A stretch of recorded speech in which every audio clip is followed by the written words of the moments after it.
اللہ وکفا وسلام علی عباده الذین اصطفى خصوصا علی سید الرسل وخاتم الانبیاء وعلى آلہ واصحابہ الذین هم خلاصة العرب العرباء الذین هم نجوم الہدایۃ للاقتداء والاہتداء سلام إلى قيام الساعة من اتبع الهدى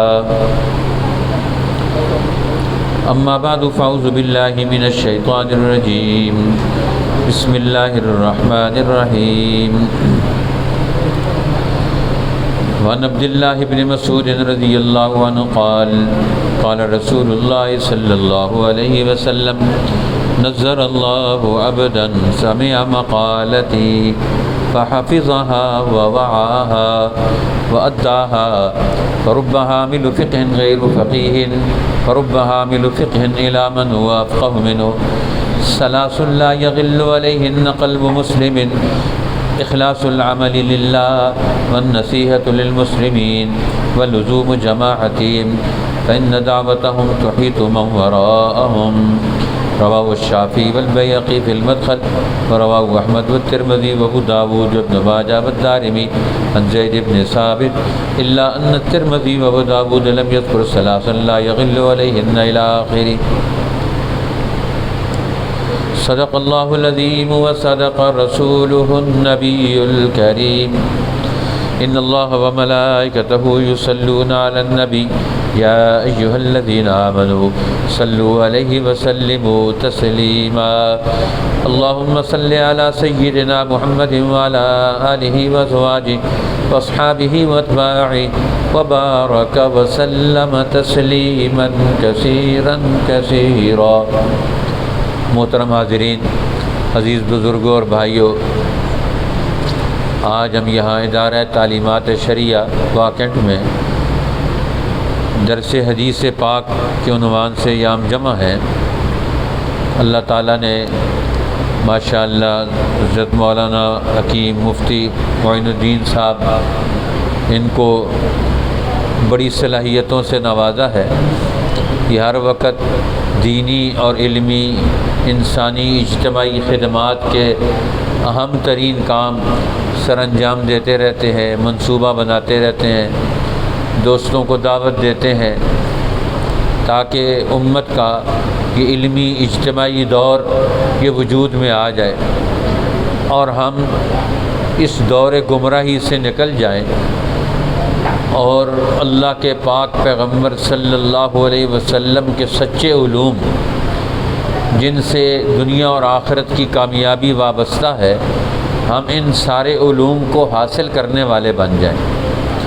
آج جو آپ کے سامنے حدیث پاک پڑھی ہے، مشکات المصابیح کتاب العلم صفحہ نمبر 35 سے حضرت عبداللہ ابن مسعود رضی اللہ تعالی عنہ کا یہ ارشاد جو نبی پاک صلی اللہ علیہ وسلم سے انہوں نے نقل کیا، وہ فرماتے ہیں کہ رسول اللہ صلی اللہ علیہ وسلم نے فرمایا نظر اللہ عبداً سمع مقالتی، اللہ اس انسان کو تر و تازہ رکھے، خوش و خرم رکھے جس نے میری بات سنی، فحفظها پھر اس کو محفوظ کیا، ووعاها اور پھر اس کو مستقل یاد رکھنے کی کوشش کی، وأداها اور پھر اس میری بات کو آگے آنے والی نسلوں تک منتقل کیا، آگے پہنچایا. فرب حامل فقہ غیر فقیہ، بسا اوقات ایسا ہوتا ہے کہ ایک علم کا حاصل کرنے والا حامل فقہ جو فقہ کی سمجھ کی بات اٹھا لیتا ہے، یاد کر لیتا ہے، غیر فقیہ وہ خود فقیہ نہیں ہوتا، خود اتنا سمجھدار نہیں ہوتا، لیکن وہ بات لے لیتا ہے. وَرُبَّ حَامِلُ فِقْهٍ إِلَى مَنْ هُوَ أَفْقَهُ مِنْ اور بہت سارے دین کی بات سیکھنے والے ایسے ہوتے ہیں جو اپنے سے زیادہ سمجھدار تک پہنچا دیتے ہیں۔ فرمایا اسی طرح یہ سلسلہ قیامت تک چلتا رہے گا، اور لوگ ایک آدمی اپنی صلاحیت کے مطابق حدیث کا، رسول اللہ کی سنت کا وہ علم حاصل کرے گا، کچھ لوگ اس سے خود بہت فائدہ اٹھائیں گے، اور کچھ لوگ اس سے صرف اتنا فائدہ اٹھائیں گے کہ اس کو لیا اور لے کر آگے منتقل کر دیا، اور آگے جس کو منتقل کیا وہ زیادہ سمجھدار تھا، وہ زیادہ صاحب بصیرت تھا، اور اللہ نے اس سے بہت بڑا کام لے لیا۔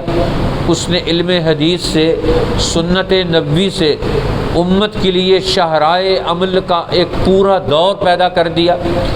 اس لیے ہر آدمی جو اس مصروفیت میں لگ جائے، تھوڑی صلاحیت والا ہو یا بڑی صلاحیت والا ہو، اللہ تعالیٰ سب سے کام لیتے ہیں، اور جو بھی اس میں کام کرتا ہے آنے والے دنوں میں اس پر زیادہ کام ہوگا تو پہلے بنیاد ڈالنے والوں کو بھی اللہ تعالیٰ محروم نہیں کرے گا۔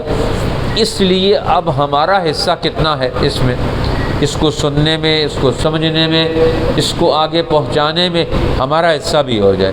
اور جس طرح ہمارا حصہ یہ بھی ہے کہ درس حدیث شریف کا یہ آغاز ہو گیا، اس میں ہم خود بھی شریک ہوں۔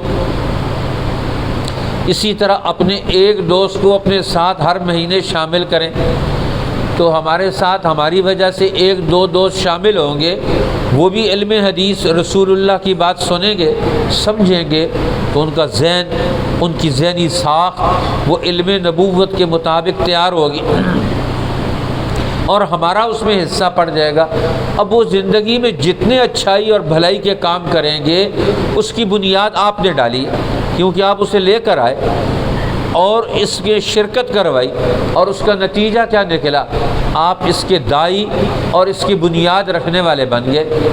اسی طرح انسانی زندگی میں یہ سلسلہ آگے بڑھتا رہتا ہے۔ فرمایا ثلاث لا یغل علیہن قلب مسلم، تین چیزیں ایسی ہیں جن سے کسی مسلمان کا دل ان سے خالی نہیں ہوتا۔ لا یغل علیہن قلب مسلم، جس میں ایک مسلمان کے دل میں ان کے بارے میں کسی قسم کی کھوٹ پیدا نہیں ہوتی، یہ اس کے اندر ہونی چاہیے۔ اس خرابی سے وہ اپنے آپ کو بچائے گا۔ پہلی چیز جو ہر مسلمان کے لیے ضروری ہے وہ اخلاص العمل للہ، اللہ کے لیے خالص عمل کرنا، اللہ کے لیے خالص عمل کرنا، یہ پہلی بنیاد ہے۔ کسی مسلمان کا دل اس سے خالی نہیں ہونا چاہیے، اور اس خیانت میں، اس دھوکے میں مبتلا نہ ہو کہ وہ اپنے آپ کو اس سے بچا لے۔ فرمایا پہلی چیز اس کے دل میں اللہ کے لیے خالص طور پر ہر عمل کرنے کی بنیاد پڑ جائے۔ یہ پہلی چیز ہے جس کا ہر مسلمان سے تعلق ہے، اس کا دل اندر سے پاک صاف ہو، اللہ کی محبت سے لبریز اور سرشار ہو، اور اس کی بنیاد پر وہ کام کرے۔ اور دوسری چیز والنصیحۃ للمسلمین، مسلمانوں کے لیے اس کے دل میں خیر کا ارادہ ہو، نصیحت پیدا ہو جائے، خیر خواہی پیدا ہو جائے۔ اب یہ دوسری چیز ہے، ہر مسلمان کے دل میں یہ ہونی چاہیے کہ ہر مسلمان دوسرے مسلمان کا خیر خواہ بن جائے، اس کا ارادہ خیر کا ہو، بھلائی کا ہو، نفع کا ہو، کسی کو نقصان پہنچانے کا نہ ہو۔ اور فرمایا تیسری چیز وَلُزُومُ جَمَاعَتِهِمْ، مسلمانوں کی اجتماعیت کو لازم پکڑ لے، اجتماعی زندگی، جماعتی زندگی پیدا کرے، اکیلے اکیلے ہو کر نہ رہے، ایک مشن کے تحت لوگ مل کر کام کریں، ہر علاقے کے لوگ جماعت بن کر رہیں، جماعت کو لازم پکڑنا، مسلمانوں کی جماعت میں لازمی طور پر شامل رہنا۔ فرمایا یہ تیسری بڑی بنیاد ہے دین کی، جس سے مسلمان کو خالی نہیں رہنا چاہیے۔ فرمایا فَإِنَّ دَعْوَتَهُمْ تُحِيطُ مَنْ وَرَاءَهُمْ، اس لیے کہ جب ہم ایک جماعت کے ساتھ مل کر رہتے ہیں تو جماعت میں ایک آدمی بھی دعا مانگتا ہے، وہ سب لوگوں کو جو اس کا حصہ ہوتے ہیں وہ آئیں نہ آئیں، وہ دعا ان کی گھیر لیتی ہے اس آدمی کو جو اپنے گھروں میں بیٹھے ہو، لیکن مشن یہی ہو، مقصد ایک ہو۔ جماعت کیسے کہتے ہیں؟ جن کا نظریہ اور مقصد ایک ہو جائے، چاہے وہ اپنے گھر میں بیٹھ کر کھانا کھا رہا ہو، اپنے گھر میں آرام کر رہا ہو، اپنی دکان پہ کاروبار پہ ہو، اپنی ملازمت پہ ہو، لیکن ایک دور وہ اپنا مشن اور جماعت کا بامقصد بنا لے، اس کے لیے وہ کام کر رہا ہو، اس کا حصہ بن جائے، تو فرمایا سب مسلمانوں کی دعاؤں کا وہ مستحق بن جائے گا، وہ ان کا مستحق بن کر وہ کردار ادا کرے۔ ادھر آگے آ جاؤ بیٹا۔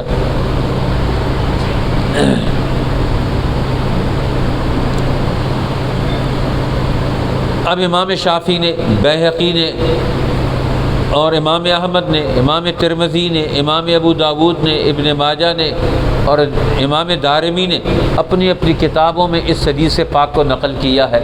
اب اس سے ہمارے سامنے کچھ اہم باتیں سامنے آتی ہیں۔ تو اس حدیث کا بامعنی ترجمہ تھا، جس کا ترجمہ بھی آ جائے، کچھ بات بھی سمجھ آ جائے۔ اس کے بعد ایک تو اس حدیث کے راوی حضرت عبداللہ ابن مسعود رضی اللہ تعالیٰ عنہ۔ اب عبداللہ ابن مسعود کون ہے؟ یہ رسول اللہ کے جلیل القدر صحابہ میں سے، اللہ کے پیغمبر پر بچپنے میں ہی مسلمان ہونے والوں میں سے عبداللہ ابن مسعود رضی اللہ تعالیٰ عنہ مکے کے کمزور خاندان سے تعلق رکھتے۔ ان کی والدہ انتہائی غریب تھی، باپ فوت ہو گیا، ماں نے ان کی پرورش کی۔ جب اللہ کے پیغمبر صلی اللہ علیہ وسلم نے دین حق کا اعلان کیا تو ان کی ماں مسلمان ہو گئی، یہ بھی مسلمان ہو گئے۔ یہ ابن ام عبد،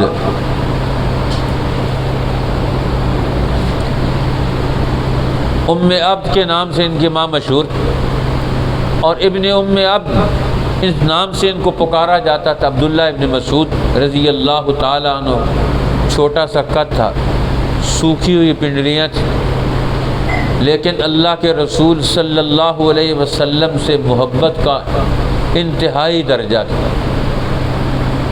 ہر وقت رسول اللہ کی خدمت میں حاضر باش رہتے تھے، یہاں تک کہ ایک صحابی مسلمان ہونے کے لیے آئے، وہ کہتے ہیں کہ ان کا رسول اللہ کے پاس آنا جانا اتنا زیادہ تھا کہ میں نے سمجھا کہ یہ رسول اللہ کے خاندان سے تعلق رکھتے ہیں، اور سفر حضر میں انہوں نے اپنی ڈیوٹی سنبھالی ہوئی تھی۔ ان کو صاحب الوسادت والمطہرت، کہ رسول اللہ کا آرام اور آپ کے وضو کے سامان کا جو آپ کی بنیادی ضرورتیں ہوتی تھیں وہ عبداللہ ابن مسعود پوری کرتے تھے۔ ہر وقت خدمت نبوی میں لگے رہتے تھے، سارے کام کاج اپنے جیسے ہی ان مصروفیات سے ضروری کام کر کے پھر رسول اللہ کی خدمت میں آ جاتے تھے۔ ساری زندگی اس کے لیے انہوں نے وقت نکالا۔ جب مسلمان ہوئے تو کہنے لگے یا رسول اللہ مجھے اجازت دیں کہ میں اللہ کا قرآن ان مکہ والوں کو سنا دوں، بڑے بڑے لیڈروں کو، سرداروں کو، وڈیروں کو، ان کے کان میں اللہ کا قرآن، اللہ کی آواز اور نبی پاک کا جو علم ہے، قرآن بھی نبی کا علم ہے، حدیث بھی نبی کا علم ہے، یہ سارے مل کر یہ اللہ نے نبی کو عطا کی، نبی نے امت کو عطا کی۔ تو آپ نے فرمایا تم تو مکہ میں کمزور، تم ان کا بڑے بڑے سرداروں کا، وڈیروں کا مقابلہ کیسے کرو گے؟ اور میں نے یا رسول اللہ مجھے اجازت دے دیں، میں ایک دفعہ بلند آواز پوری طاقت کے ساتھ قرآن پاک کی آواز پورے مکہ کے ہر سردار کے کان میں پہنچانا چاہتا ہوں۔ جب یہ سارے حرم کے اندر بیٹھے ہوئے ہوں اس وقت میں نے قرآن پڑھ کر سناؤں گا۔ ہم نے فرمایا پھر اگلے انجام کے لیے بھی تیار ہو جاؤ، پھر تمہیں بڑے خطرات لائق ہوں گے۔ انہوں نے کہا یا رسول اللہ میں ہر چیز کے لیے تیار ہوں۔ اب یہ گئے، جب مکہ کے سارے سردار اپنی اپنی مجلسوں میں بیٹھے ہوئے تھے، مجلسیں ساری جوبن پر تھیں حرم کے اندر، ہر لیڈر اپنی پوری طاقت اور ٹیم کے ساتھ وہاں بیٹھا ہوا تھا، اور اس وقت جا کر حرم کعبہ میں انہوں نے بلند آواز سے سورۃ الرحمن پڑھنی شروع۔ یہ واقعہ میں نے کتاب میں پڑھا تھا اپنے والد صاحب مرحوم سے، سیرت کی کتاب، عربی کتاب میں ان سے پڑھتا تھا، اس کتاب میں وہ واقعہ میں نے بچپن میں پڑھا تھا، مجھے آج تک یاد ہے۔ انہوں نے کہا اچھا، اب گئے جا کر سورۃ الرحمن پڑھی. جیسے سورۃ الرحمن پڑھنی شروع کی، ایک رکوع مکمل کیا. ایک رکوع انہوں نے بڑی مشکل سے سنا، انہوں نے کہا شاید ابھی بس کر جائے. جب جیسے ہی دوسرا رکوع شروع ہوا تو ان کا پیمانہ صبر جواب دے گیا. انہوں نے کہا ہماری موجودگی میں اور پھر ہمارے ذہن، دین، نظریات، ہمارے مشن، ہمارے مقاصد کے خلاف یہ بات بلند کی جائے، اسے قبول نہیں کیا جا سکتا. سارے حملہ آور ہو گئے عبداللہ ابن مسعود پر. چھوٹی سی نحیف جان تھی. اب حملہ آور ہوئے اور انہوں نے مار مار کر بے ہوش کر دیا. جب بے ہوش ہوئے تو وہ چھوڑ کر چلے گئے. اٹھ کے آگے کہنے لگے موت مار کھائی، لیکن جذبہ ولولہ ان کا اسی طرح بھرپور تھا. دوسرے دن کہنے لگے یا رسول اللہ پھر میں جانا چاہتا ہوں، پھر قرآن سنانا چاہتا ہوں. آپ نے فرمایا نہیں، ایک دفعہ کافی ہے، یہ ایک دفعہ کافی. لیکن ساری زندگی انہوں نے اللہ کے دین کے لیے، اللہ کے رسول کی خدمت کے لیے، آپ کے علم کے لیے وقف کر دیا. ایک ان کے شاگرد آئے اور آ کر کہنے لگے کوئی ہمیں رسول اللہ کی حدیث بیان کرو، سناؤ. اب جیسے ہی حدیث پاک بیان کرنی شروع کی، جسم پر لرزہ طاری ہو، خوف طاری ہو گئے اور بے ہوش ہو گئے. حدثنی رسول اللہ صلی اللہ علیہ وسلم، جیسے ہی فرمایا لرزہ طاری ہو گیا، بے ہوش ہو گئے. اب پھر جب ہوش آیا، پانی شانی ڈالا، پھر اٹھ کر بیٹھے، پھر حدیث بیان کرنی شروع کی. جیسے ہی حدیث بیان کرنے کے رسول اللہ نے ارشاد فرمایا، پھر یہاں تک پہنچے، پھر وہی لرزہ طاری ہوا، پھر بے ہوش ہو گئے. پھر پانی ڈالا انہوں نے، پھر ہوش میں آئے، پھر اٹھ کر بیٹھے، پھر حدیث پاک بیان کرنی شروع کی. پھر حدیث بھی بیان کی. فرمایا ہاکذا سمعت من رسول اللہ صلی اللہ علیہ وسلم، اسی طرح میں نے رسول اللہ سے سنا ہے. مثل ھذا، اس کی مثل جو میں نے بیان کیا یہ میں نے رسول اللہ سے سنا ہے. اب گویا رسول اللہ کی طرف الفاظ منسوب کیے جائیں، اتنا خوف اور عظمت اور جلال ہے کہ ان کی ادائیگی کے لیے 3 دفعہ بے ہوش ہو گئے. ساری زندگی وہاں گزاری. اور جب علم حدیث کے بیان کرنے میں احتیاط کا کیا عالم ہے ان لوگوں.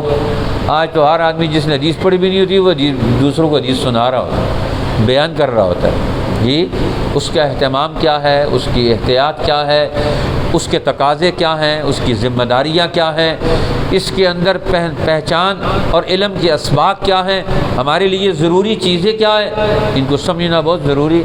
اس لیے حضرت عبداللہ ابن مسعود رضی اللہ تعالیٰ عنہ یہ صحابہ اکرام میں حفاظ میں سے بھی ہیں، قراء میں سے بھی ہیں، علماء میں سے بھی ہیں، فقہاء میں سے بھی ہیں، سپہ سالاروں میں سے بھی ہیں، قاضی القضات بھی ہیں، اور کوفہ کے گورنر بھی رہے. حضرت عبداللہ ابن عمر نے جب عبداللہ ابن مسعود کو کوفہ بھیجا، کوفہ والوں کو لکھا کہ میں نے عبداللہ ابن مسعود کو اپنے پاس رکھا ہوا تھا کہ میں ان سے رہنمائی لوں، اپنے امور خلافت میں رسول اللہ کے کام میں ان سے پوچھوں، لیکن میں نے تمہیں ترجیح دی ہے. ایک عورت آئی حضرت عبداللہ ابن مسعود رضی اللہ تعالیٰ عنہ کی خدمت میں، یہ میں نے حدیث نکالی تو یہ نکلے. مفتی صاحب سے پوچھا کہ آج کس موضوع پر درس حدیث پاک ہونا چاہیے. انہوں نے کہا درس حدیث پاک کی اہمیت پر ہی ہونا چاہیے. یہ کتاب کھولی تو یہ حدیث نکل ہے. عبداللہ ابن مسعود رضی اللہ تعالیٰ عنہ جلیل القدر لوگوں میں سے، بڑے اونچے درجے کے لوگوں میں سے. حضرت عمر رضی اللہ تعالیٰ عنہ فرماتے ہیں میں ان کو اپنے پاس رکھنا چاہتا تھا، لیکن کوفہ والوں تمہارے پاس ان کو بھیج رہا ہوں. انہوں نے رسول اللہ صلی اللہ علیہ وسلم سے پورا دین سیکھا ہے، پورا علم حاصل کیا. اب ایک عورت آئی ان کے پاس، آ کر کہنے لگی کہ میرا ایک مسئلہ ہے، وہ مسئلہ آپ نے مجھے قرآن سے بتانا ہے. انہوں نے کہا ہاں ٹھیک ہے، تمہیں مسئلہ قرآن سے بتاؤں گا. اب اس نے مسئلہ پیش کیا. جب مسئلہ پیش کیا تو انہوں نے رسول اللہ صلی اللہ علیہ وسلم کی ایک حدیث بیان کی. فرمایا اس حدیث میں تیرے اس مسئلے کا جواب ہے. وہ کہنے لگی کہ میں نے تو کہا تھا کہ آپ مجھے قرآن سے میرے مسئلے کا حل نکال کے بتائیں گے، اور آپ نے مجھے حدیث پڑھ کے بتا دی رسول اللہ کی، صحیح مسئلے کا جواب نہیں آیا۔ تو انہوں نے کہا نہیں، میں نے تیرے مسئلے کا سوال کا جواب قرآن سے دیا ہے، قرآن میں آیا ہے وَمَا آتَاكُمُ الرَّسُولُ فَخُذُوهُ، جو اللہ کے رسول تمہیں دیں وہ لے لو، وَمَا نَهَاكُمْ عَنْهُ، اور جس چیز سے تمہیں منع کریں فَانْتَهُوا، اس سے رک جاؤ، اس سے باز آ جاؤ۔ تو رسول اللہ قرآن کہہ رہا ہے جو اللہ کے رسول تمہیں دیں وہ لے لو، اور جس چیز سے منع کریں اس سے منع ہو جاؤ۔ تو رسول اللہ تمہیں کیا دیتے ہیں؟ احکامات دیتے ہیں، یہ کام جائز ہے، یہ ناجائز ہے، یہ کرو اور یہ نہ کرو۔ اب یہ قرآن کی تشریح رسول اللہ نے کی ہے، اس لیے میں نے قرآن سے تیرے مسئلے کا جواب بتایا۔ تو گویا قرآن کو انہوں نے اصولی درجے پر لیا، حدیث پاک کو، سنت کو اس کی تشریح کے طور پر، اس اجمال کی تفصیل کے طور پر انہوں نے لیا اور اس کو پیش کیا۔ حضرت عبداللہ ابن مسعود رضی اللہ تعالیٰ عنہ کوفہ میں ایک دن جامع مسجد میں نماز پڑھنے کے لیے آئے، جمعے کی نماز۔ اب جمعے کی نماز پڑھنے کے لیے آئے تو دیکھا کہ ان سے پہلے 3 آدمی جمعے کے دن مسجد میں صف اول میں پہلے پہنچ چکے تھے۔ اب انہوں نے کہا میں نے تو کوشش کی تھی سب سے پہلے جمعے کے دن مسجد میں جاؤں گا، جمعے کے دن صف اول میں سب سے پہلے میں پہنچوں گا، لیکن یہ 3 آدمی مجھ سے پہلے پہنچ گئے ہیں۔ تو کہنے لگے لیس الرابع من اللہ ببعید، چوتھا بھی اللہ سے دور نہیں ہوگا۔ اب 3 یہ ہو گئے تو چوتھا میں ہوں۔ اب دیکھو یہ صرف الفاظ نہیں بیان کرتے تھے، جہاں دین کے عملی تقاضوں کی بات آتی ہے وہاں اول درجے کی صف میں کھڑے ہونے والے لوگوں میں سے۔ اسی لیے جب یہ مسلمان ہوئے تو رسول اللہ نے فرمایا انت رجل معلم، یا تم انت طفل معلم، اسی طرح کے الفاظ، اس کے ملتے جلتے الفاظ کہ تم تو سکھلائے ہوئے ہو، تم تو سکھلائے ہوئے لوگوں میں سے ہو۔ اسی لیے ہمارے علماء کہتے ہیں کہ صحابہ اکرام کا علم اگر جمع کیا جائے، سب صحابہ کا علم جمع کیا جائے تو وہ مسند خلفائے راشدین سب سے اونچے درجے کے ہیں، اور سب صحابہ کا علم جمع کیا جائے تو وہ سارا علم 3 لوگوں کے اندر جمع ہو جاتا ہے، حضرت عمر، حضرت علی اور حضرت عبداللہ ابن مسعود رضی اللہ تعالیٰ عنہ۔ فرمایا جس نے ان 3 لوگوں کے علوم سے چیزیں حاصل کر لیں وہ اصل درجے کا۔ اسی لیے حضرت علی رضی اللہ تعالیٰ عنہ انہوں نے بھی اپنا مرکز کوفہ بنایا بعد میں، اور حضرت عبداللہ ابن عباس رضی اللہ تعالیٰ عنہ فرمایا کرتے تھے حضرت علی کے ارشادات، حضرت علی رضی اللہ تعالیٰ عنہ کے اقوال جو عبداللہ ابن مسعود کے شاگردوں سے لیے جاتے ہیں وہ تو صحیح ہیں، جو ان کے شاگردوں کے علاوہ ہیں وہ صحیح نہیں ہیں۔ اگر حضرت علی کا علم لینا ہے تو حضرت عبداللہ ابن مسعود کے شاگردوں سے لینا ہے، وہ علم تو صحیح ہے، ان کے علاوہ جو حضرت علی کے اقوال اور ان کا علم نقل کرتے ہیں ان کا کوئی اعتبار نہیں۔ لیکن عبداللہ ابن مسعود کے شاگردوں کا علم وہ اونچے درجے کا ہے۔ حضرت عمر رضی اللہ تعالیٰ عنہ کی خلافت کے زمانے میں حضرت عمر ہر سال امیر حج بن کر جایا کرتے تھے، حج کراتے تھے، پورے سب علاقوں سے مسلمان جمع ہوتے اور سارے علاقوں کے گورنر بھی وہاں موجود ہوتے، عمال بھی موجود ہوتے، سب لوگ جو تھے وہ موجود ہوتے، ہر علاقے کے لوگ آتے اور ہر علاقے کے لوگوں سے ان کے حالات پوچھتے کہ تمہارے حکمران تمہارے ساتھ زیادتی تو نہیں کرتے، ان سے سارے حالات معلوم کرتے۔ حضرت عمر رضی اللہ تعالیٰ عنہ مکہ مکرمہ کے راستے میں بیٹھ گئے، حج کے قافلے آ رہے ہیں مشرق سے، عراق سے، راستے میں بیٹھ گئے، جو قافلہ گزرتا ہے ان سے سوالات کرتے ہیں حج کے کام۔ اب تو حج والوں سے کوئی سوال نہیں کرتا، نہ حج والے کسی سے سوال کرتے ہیں نہ اہل علم ان سے سوال کرتے ہیں۔ ادھر سے آخری دنوں میں ڈائریکٹ جہاز پر بیٹھتے ہیں، سیدھا ادھر جا کر اترتے ہیں اور حج کرنے کے لیے چلے جاتے ہیں، نہ سیکھنے کا عمل نہ سکھانے کا عمل۔ پہلے لوگ پیدل جاتے تھے، وقت گزارتے تھے، حج سے پہلے حج کے مسائل سیکھتے تھے، اور سیکھتے سکھاتے وہاں پہنچتے تھے، گھر سے نکلتے تھے تو نکلتے کے ساتھ نیتیں ایسی کرتے جاتے تھے کہ سارے راستے کی قربانیوں سے جب حج کرنے پر پہنچتے تو ولایت کے مقام تک پہنچ جاتے تھے۔ جب حج ہوتا تھا تو وہ اللہ کا ولی بن کر واپس آتا تھا۔ آج جیسا جیسا یہاں سے جاتا ہے ویسا ہی واپس آ جاتا ہے۔ جو یہاں اس کے اعمال ہوتے ہیں، اخلاق ہوتے ہیں، چیزیں ہوتی ہیں، وہی واپس لے کر آتے ہیں جو یہاں سے ساتھ لے کر جاتے ہیں۔ کوئی تبدیلی رونما نہیں ہوتی۔ اب حضرت عمر رضی اللہ تعالیٰ عنہ ہر قافلے سے پوچھ رہے ہیں۔ اب ایک قافلہ آیا تو اس قافلے والوں کو روک لیے، ٹھہر جاؤ، ذرا کچھ سوالوں کے جواب دے دو۔ قافلے والوں کو نہیں پتہ یہ امیر المومنین عمر بن الخطاب ہے، جی ان کو کوئی پتہ نہیں ہے، لیکن مسلمانوں میں ہمت جرأت اتنی ہوتی تھی کہ ایک عام آدمی بھی پوچھتا تھا دوسرے سے، بتاؤ تمہیں کیا چیز آتی ہے دین کی، علم آتا ہے کہ نہیں آتا، ہمارے سوالوں کے جواب دو۔ آج ہم کسی کے سوالوں کے جواب نہیں دے سکتے۔ رسول اللہ کے علم سے، قرآن کے علم سے، دین کے علم سے انسان میں عقل اور شعور پیدا ہوتا ہے، یہ ہر ایک کا ہر سوال کا جواب دیتا ہے۔ اب حضرت عمر ان سے ضروری باتیں پوچھتے ہیں قرآن کے بارے میں، قرآن کی فلاں آیت کے بارے میں بتاؤ، فلاں آیت کے بارے میں بتاؤ، فلاں آیت کے بارے میں بتاؤ۔ ایک ایک بات پوچھ رہے ہیں، وہ ہر بات کا جواب دے رہے ہیں۔ جو سوال کرتے ہیں اس کا جواب آ جاتا ہے، جو سوال کرتے ہیں اس کا جواب آ جاتا ہے، جو بات پوچھتے ہیں اس کا قافلے والے جواب دے دیتے ہیں۔ ایک دیتا ہے، دوسرا دیتا ہے، تیسرا دیتا ہے، سب لوگوں کو پتہ چل گیا۔ اب حضرت عمر نے 8-10 سوال کیے، سب کے جواب آ گئے، تو انہوں نے فوراً پوچھا افیکم ابن ام اب، کیا تمہارے اندر عبداللہ ابن مسعود موجود ہیں؟ انہوں نے کہا عبداللہ ابن مسعود موجود ہیں۔ انہوں نے کہا پھر اس قافلے والوں سے کیا سوال کیا جائے؟ جہاں عبداللہ ابن مسعود ہوں، یہ تو چلتا پھرتا مدرسہ یونیورسٹی ہے، جہاں جاتے تھے صبح سے لے کے رات تک ان کا پورا شیڈول فکس ہوتا تھا ہر ایک طبقے کو علم سکھانے کے لیے۔ کوفہ میں جا رہے ہیں، مدینہ میں جا رہے ہیں، جہاں جا رہے ہیں، مکہ جا رہے ہیں، راستے میں کوفہ سے نکلے قافلہ لے کر مکہ تک پہنچتے ہوئے قافلے کو قرآن کی ساری اہم باتیں بتا دیں، جی رسول اللہ کی اہم باتیں بتا دیں۔ وہ فرماتے ہیں عبداللہ ابن مسعود کا یہ قول ہے، تعلمنا الایمان ثم تعلمنا القرآن، ہم نے ایمان بھی رسول اللہ سے سیکھا ہے، قرآن بھی رسول اللہ سے سیکھا ہے۔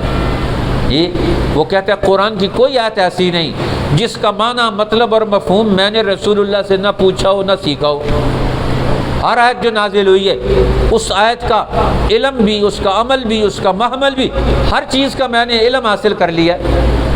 اب یہ معمولی چیز نہیں، انہوں نے اپنے اندر ان سب چیزوں کو جمع کر لیا۔ اس لیے امام شاہ ولی اللہ فرماتے ہیں کہ حضرت عبداللہ ابن مسعود رضی اللہ تعالیٰ عنہ نے رسول اللہ کا علم، پھر خلفائے راشدین کا دور، حضرت ابو بکر اور حضرت عمر کا دور، چونکہ حضرت عثمان کے دور میں تو ان کی وفات ہو گئی، اس دور تک کے سارے علوم کو جمع کر کے انہوں نے اپنے شاگردوں میں منتقل کیا۔ اگلے دور میں جو فقہ وجود میں آئی، سب سے بڑی فقہ وہ فقہ حنفی ہے۔ فقہ حنفی کی بنیاد انہی دو صحابہ کے علوم پر ہے، حضرت علی اور حضرت عبداللہ ابن مسعود رضی اللہ تعالی عنہم اجمعین۔ اب انہوں نے ان سارے علوم کو مرتب کیا جن کو اگلے دور میں پوری انسانیت کی رہنمائی کے لیے انہوں نے علم فقہ کو وجود میں لا کر عملی زندگی کا نظام مرتب کر کے امت کو قرآن سے، دین سے، حدیث پاک سے اور ان کی زندگی کے سارے تقاضوں کے ساتھ جوڑ دیا۔ اس لیے آج پھر ضرورت ہے، امت بکھری ہوئی ہے، ٹوٹی ہوئی ہے، منتشر ہے، واپس انہیں کیسے لایا جائے گا؟ قرآن پر، حدیث پر، سنت رسول پر، سنت صحابہ پر، سنت خلفائے راشدین پر، سنت اہل بیت پر، سنت ائمہ مجتہدین پر، سنت اولیاء اللہ پر۔ اب فقہ کے سارے سلسلے جا کر حضرت عبداللہ ابن مسعود پر جمع ہوتے ہیں، اور تصوف کے سارے سلسلے جا کر حضرت علی پر جمع ہو جاتے ہیں۔ اب یہ امت کے یہ مرکزی تربیتی سارے ادارے ان دو صحابہ کرام نے اور ان کے شاگردوں نے آگے سنبھالے، اور ان کے شاگردوں کے شاگردوں نے سنبھالے، اور آج تک پوری امت میں ان کا فیض چل رہا ہے۔ اب ایک آدمی نے حدیث حاصل کی تھی رسول اللہ سے، اور ان سے آگے سینکڑوں، ہزاروں، لاکھوں، کروڑوں لوگ وجود میں آ گئے۔ اللہ تعالی ہمیں آج اس دین کی امانت کا، اس کا عملی نظام قائم کرنے کی ذمہ داریوں کا اہل بنائے۔ آج جو ہماری کمی کوتاہیاں غفلتیں ہیں، اس کا مقصد یہ ہے کہ ہم اپنی کمیوں سے غفلتوں سے نکلیں، بیداری پیدا کریں، امت کو تیار کریں، لوگوں کو کھڑا کریں، اللہ اور اللہ کے رسول کی محبت پیدا ہو، اور اس کے ذریعے سے پوری امت کا اگلا دور پیدا ہو جائے۔ وآخر دعوانا ان الحمد للہ رب العالمین۔